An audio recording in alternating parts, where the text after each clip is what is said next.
So this is part 11 to dating from hell, right?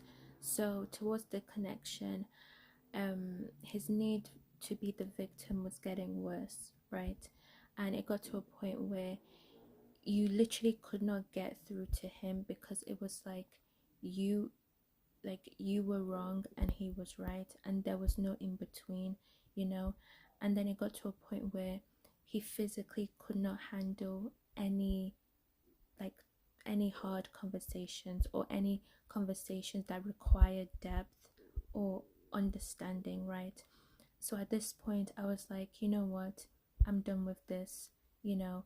And I just I was just thinking in my head, like, this is not a situation where I need to win, right? This is not a situation where I need to prove my point, whatever, right?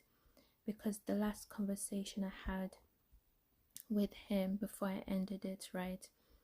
That's when I realized that he was just in that conversation to look for justification, right? He was just looking for more of a reason to be the victim of that situation, right?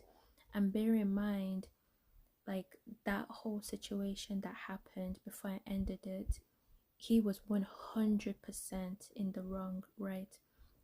I'm not going to go into details about it because it's very long, right? But he was 100% in the wrong, and he physically could not sit in that discomfort, right?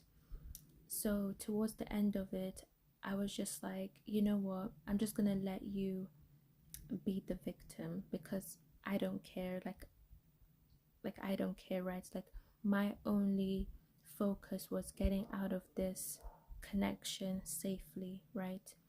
And just moving on with my life and whatever, right? Do you get what I mean? And it's so crazy because even after I ended it with him, right, he still like decided to take the breakup, right, and put center himself inside the breakup, right, and make himself the victim of the breakup. And that is such an insane thing to even think about. Like it's just so crazy.